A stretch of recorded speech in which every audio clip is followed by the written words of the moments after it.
welcome back. I'm really excited about today's video and hopefully you are too. Today's video is all about stomach flutters, everything you need to know from the anatomy and the origin of where the movement comes from, the differences between these movements and other stomach movements, how to actually do it, how to practice it, how to improve it, and troubleshooting at the end. So be sure to stick around. Now I'm going to tell you right off the bat because I know how people watch YouTube, I know how I watch YouTube. It's really tempting to try to skip to the end and get to the good part. Don't do that. If you really want to learn how to do flutters, I have everything lined out in order. It is very difficult to just skip to the actual movement. This is a very, very difficult movement to learn, and I highly recommend that you be patient, and I'll try to make it as brief and quick as possible. So let's get started. Okay, hello. All focus on the belly right here. So the very first thing that you need to understand is, where is this movement coming from?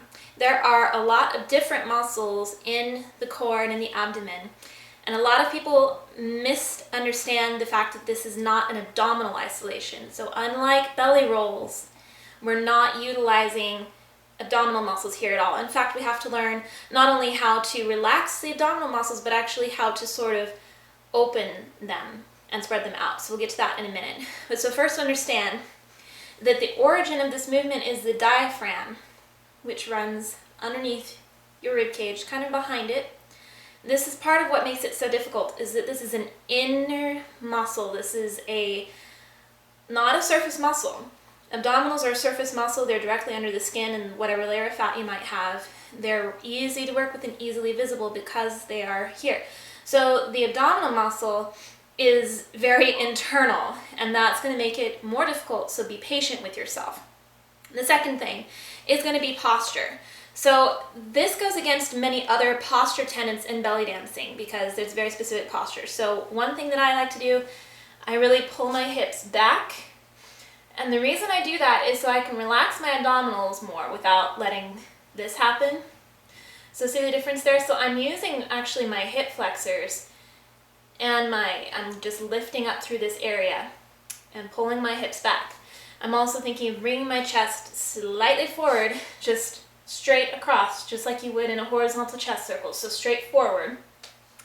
And most important right here, let me get a little closer, most important, you're going to flare your rib cage. You can learn a little bit more about that in my zip up your rib cage tutorial. When we work on expanding and contracting the rib cage, this is the expansion. So you're actually pushing outward here. So this does two things. One, it helps us open into the lungs, and two, it really helps to sort of spread out the muscles in the surface area here so that we can bring the diaphragm more forward. So, to recap, pull your hips up and back. You actually do have to relax your abdominal muscles, and I know this is hard. No one wants to feel like their tummy's hanging out when they're performing, but you will not be able to see this movement if you're tense in your abdominals. So let go, and you can also lift up as you tuck back so that when you relax your abs, so you're supporting your stomach from surrounding areas, so you're lengthening and sort of stretching out. So here my abs are relaxed. So I'll show you the difference here versus if I stand normally and relax my abs. It's a little bit different looking, you know? So all of that not only helps to make the diaphragm visible, but it does help to give us a nicer, more comfortable look to the abs as we work. So the next step is to actually find our diaphragm.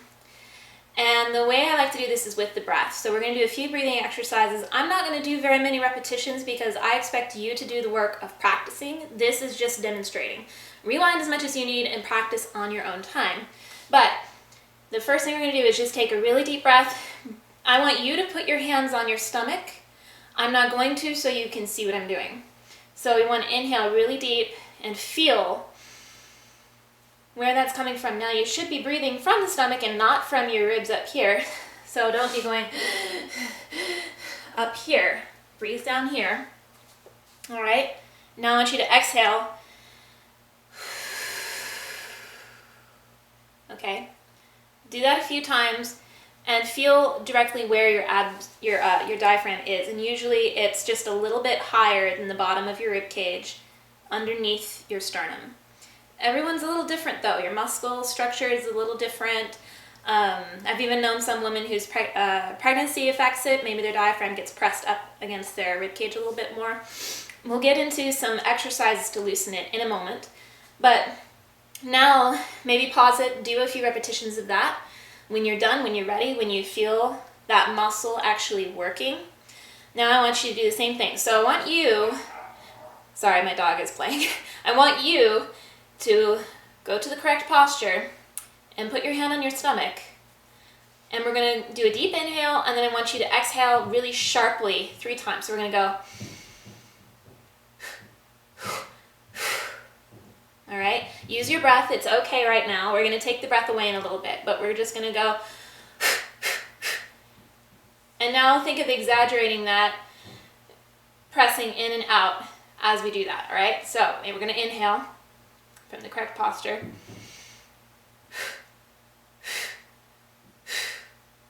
See how I'm pushing.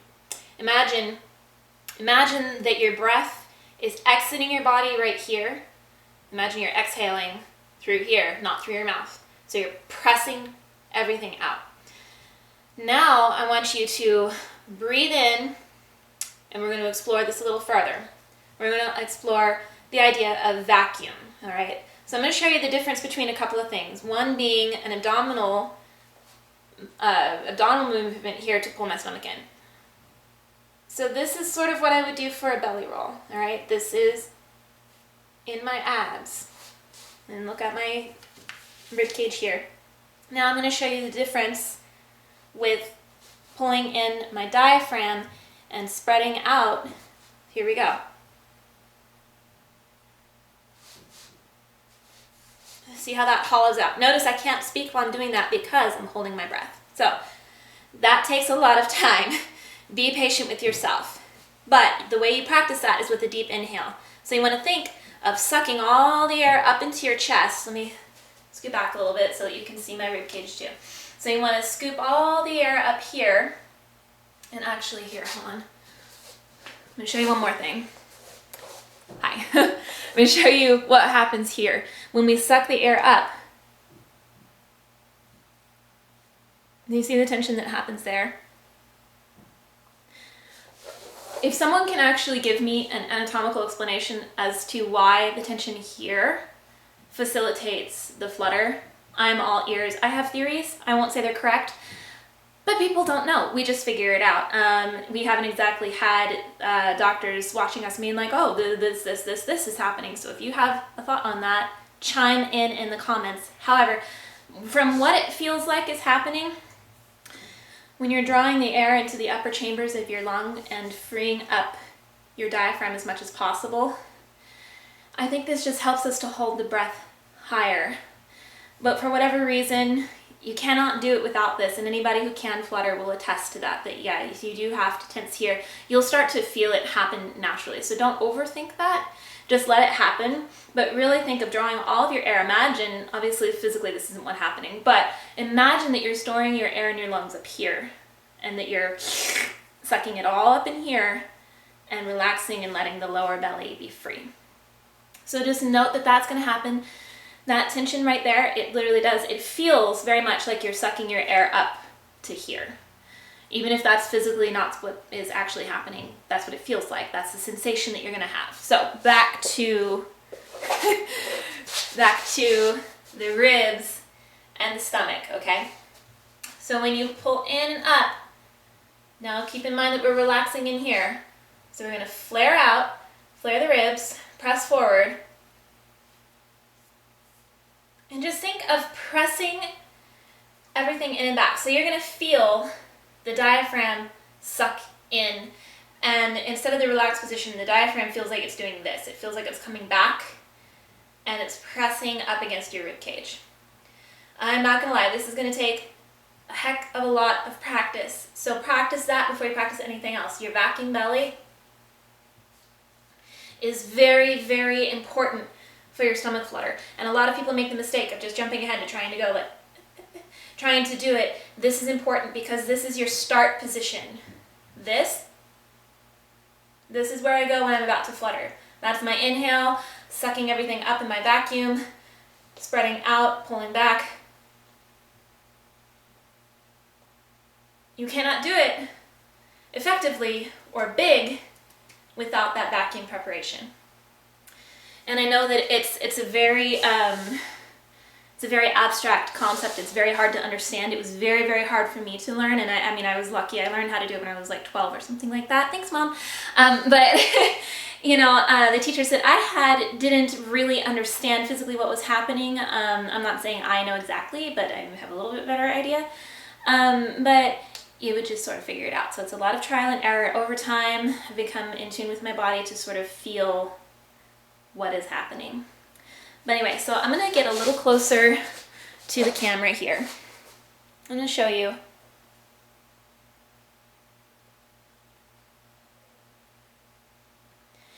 Okay, so now you may be thinking, that's all well and good, but the flutter is an outward movement. Yes, it is. But everything in belly dancing is about creating contrast, and if you start from here and you do this little flip out, it's not going to look as big as starting back here and going boom, boom, boom, boom. So we want this fluid, big back and forth movement in the diaphragm, which does require that we start with that position and that we also relax the lower belly. This is probably the hardest part, actually, is relaxing the lower stomach. So now I'm going to give you a few exercises to practice this. So the first thing you want to do is just practice with your inhale and your exhale from as much of a vacuum as you are capable of doing right now. Now, you don't have to be perfect at it, you just have to understand that concept. You can build these skills simultaneously and build up to where you want to be. But, so first I want you to just work from your start position, from your diaphragm vacuum, and I just want you to use your breath in and out, in and out. You can think of like, or you can think of like a puppy panting if it helps you to have your mouth more open. Doesn't matter. Choose a sound to exhale with, and here we go. So we're gonna go hips back, lift up, spread out, deep breath.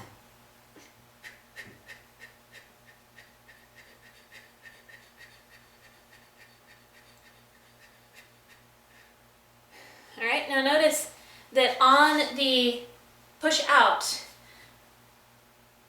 this can happen a little bit. This isn't the movement, it's just a side effect of the ribs pulling in as your diaphragm is contracting and expanding. All right, so don't focus on the ribs other than opening them as much as you can.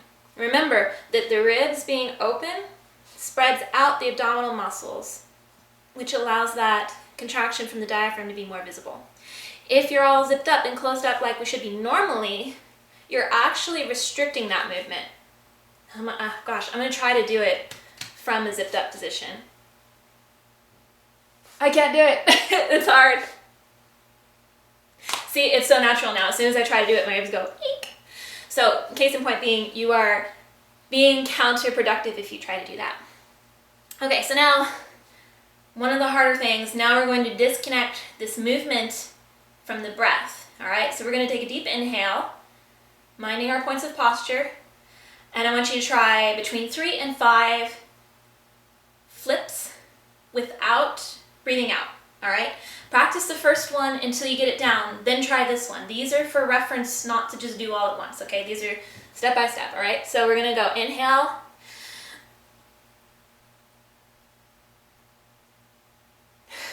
exhale. Again, notice once you actually start doing the movement, you can't breathe through it, you can't speak through it, because, I can't believe I didn't mention this before, because the reason why we have to hold our breath, very important, is because it controls the breathing. If you don't know that, the diaphragm muscle is what controls our breathing, all right? And you can't talk, you can't breathe while you're doing this, so you also have to be very cautious not to overexert yourself before you do a flutter in a performance. If you're winded already and then you try to hold your breath, as you can imagine, that can be very challenging. So, little trick, just a side note, usually before I'm about to do a flutter in a performance, I will actually plan ahead or choreograph in easier movements and a period of time where I'm reminding myself, as part of my choreography, to breathe. So you really have to get at least, just a few good deep breaths before you go into a flutter. If you go into a flutter winded, it's going to be short-lived, you're not going to be able to hold your breath, or it's going to be weak. So just keep that in mind. Okay, back to what we're doing. So as you practice this, just try a few more pushes each time. All right, so another demonstration.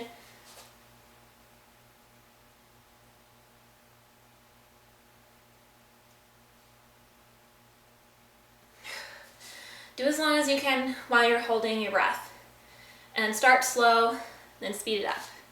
Now, I want to give you a concept just to think about. I want you to think of this muscle and this movement. Imagine a rubber band, okay? So imagine that you're stretching and letting go, snapping a rubber band. And it gives it this sort of like flicky performance. But then imagine the rubbery noodliness as well. Remembering that the lower belly has to be relaxed. All of this is happening here. So when you see my whole stomach moving, that is only a side effect, and that can only happen when the rest of your abdominals are relaxed. So the only thing that should be happening is, reminder, these are lifting up and out. So that does tighten these abs a little bit, but they have opened out over here. So they're not here, they're open. And then my lower stomach is relaxed. All right? It doesn't look super like bleh because I'm not slouching. I'm stretching out my stomach. So anyway, so imagine that kind of shock wave effect. So everything that you do here will just blah, blah, blah, blah, blah, will just react down here like jello. All right. All right. So just one more time, I'm going to show you a full flutter. I'll kind of rotate around so you can see it from different angles. And then I'm going to show you a couple tips and a few common mistakes. So here we go. I'm going to get a little closer. We're going to inhale up, out. See that? Opening the ribs, pulling the hips back. Relaxed right here. Deep breath in.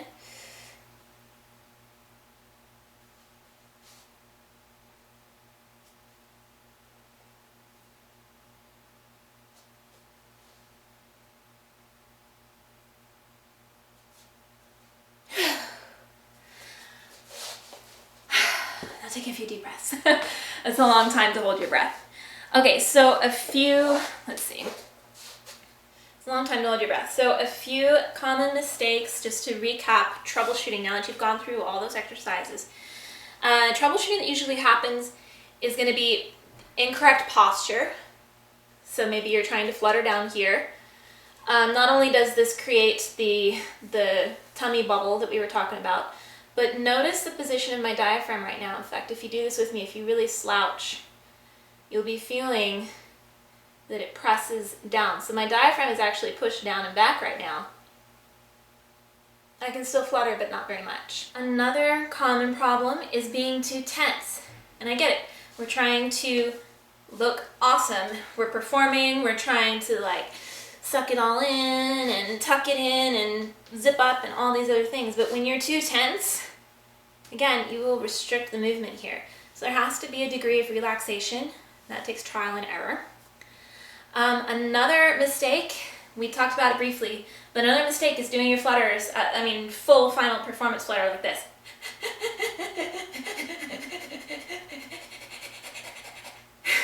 It creates the movement, but I tell you what, you're going to hyperventilate, so don't do that. And then the other common mistake, again, is thinking of this as an abdominal isolation and not as a diaphragm isolation. So people spend their time trying to kind of pull, push, pull, push. So see the difference here? This is from here.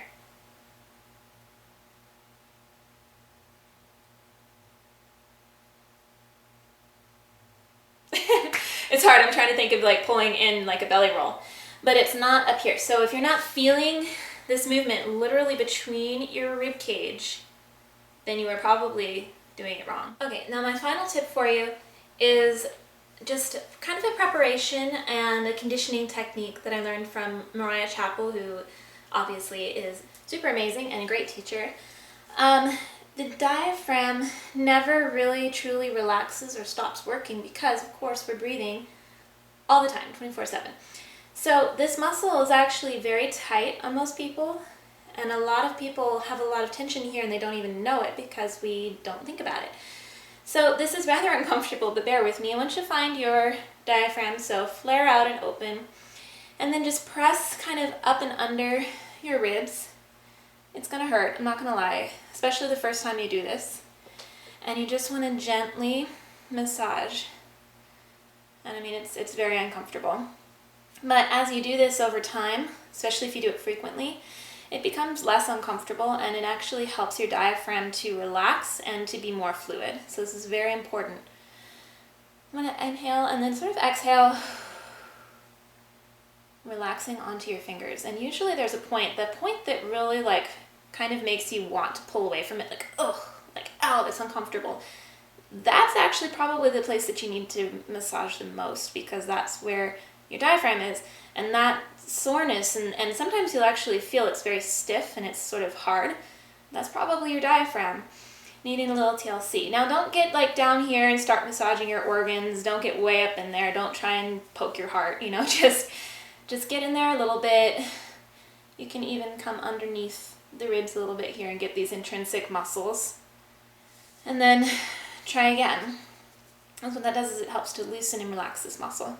Okay, dancers, that's it for today. Just a quick explanation and overview of different exercises to hopefully help your flutter.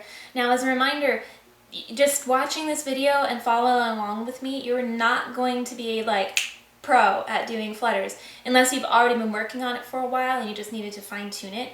Please be patient with yourself. Give yourself a couple weeks of consistent practice. Work with your breathing in the shower, in the car, you know, just make frequent, short little practice sessions. Don't sit there for an hour and get super aggravated and get frustrated that you can't do it. Just frequently practice. Your brain will make the connection to the proper muscles faster if you practice more frequently. And then I hope that if you found this tutorial to be helpful, please hit the subscribe button. It means the world to me. Also, just a shout out to everyone who has subscribed in the last year that I have been very absent from this channel. I kind of looked back through at the subscribers and the analytics and stuff, and my mind was blown. Like, something that I had not been putting a ton of attention into was still growing, and I am so, so grateful. So this video is really for you guys. Thank you. And leave me a comment if you have a question or a suggestion for a future video. So that's all for today. Thank you.